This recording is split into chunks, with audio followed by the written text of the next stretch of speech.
मोनक बात मोने में रह गेल। मिथिला चित्रकला लोक कलाकार श्री कृष्ण कुमार कश्यप जी के अकस्मात चलि गेलासँ मिथिला के बहुत पैघ एकटा क्षति पहुँचलैए, जाहिमे एकटा जे सीखऽ सिखाबऽ के जे कला छलनि आर ओकरा जे ओ अपन किछु कीर्ति जे किताबक माध्यमसँ हमरा सब तक पहुँचलै, ओ चीज अपना आपेमे एकटा बहुत पैघ बात छै।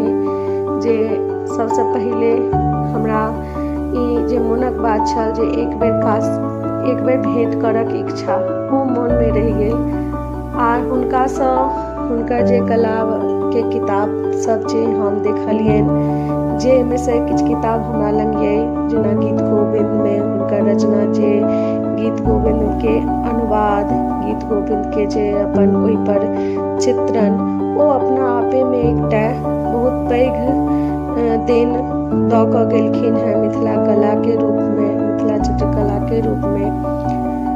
आर संगे हमरा सब सन जतऽ सीखऽ के लोक के जरूरत छै, ओहिठमन जतऽ कोनो भी किताब उपलब्ध नहि छलै, ततऽ हिनकर द्वारा लिखल किताब हमरा सबके लेल एकटा पूंजी अइ, जेकरा जे हुनका ओ चलि गेला, लेकिन हुनकर ओ चीज हमरा सबके आर हमरा सबके आगू जतेक भी सीखऽवला इच्छुक लोक छथिन, हुनका सबके लेल ओ एकटा पैघ चीज दऽ कऽ गेल छथिन। ओ हमरा सबके मोनमे हमेशा रहथिन।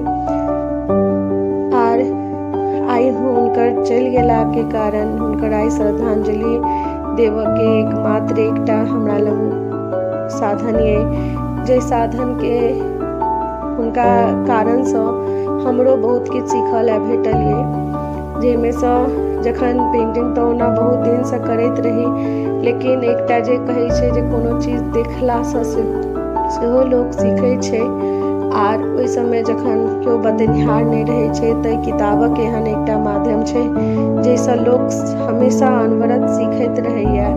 तऽ किताब देखऽके मौका भेटल, आर ओकर बाद एकटा नव नजरिया भेटल मिथिला कला के देखऽके, ओ कृष्ण कुमार कश्यप सरके किताबेसँ भेटल अइ। और बहुत चीज बात छै जे हुनकर किताबमे आगूके लोकके लेल, जतऽ लोक घर परिवार समाजसँ दूर रहि रहल छै, तैयो जे सीखऽके इच्छा छै, ताहिमे एकटा ई बड़का उपलब्धि हुनका द्वारा मिथिलाके या मैथिल लोकके या बाहर जे भी सीखऽके इच्छुक छथिन, हुनका सबके देल गेल छनि।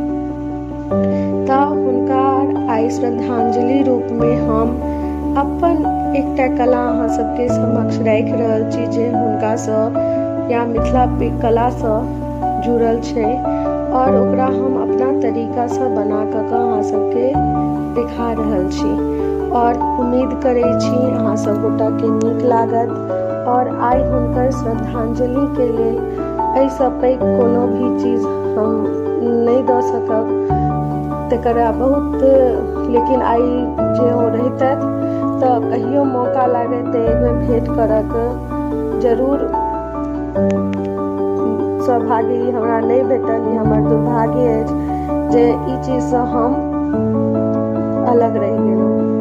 तऽ अपन ई पेंटिंग जे हम अखन बना रहल छी से हुनके समर्पित छनि।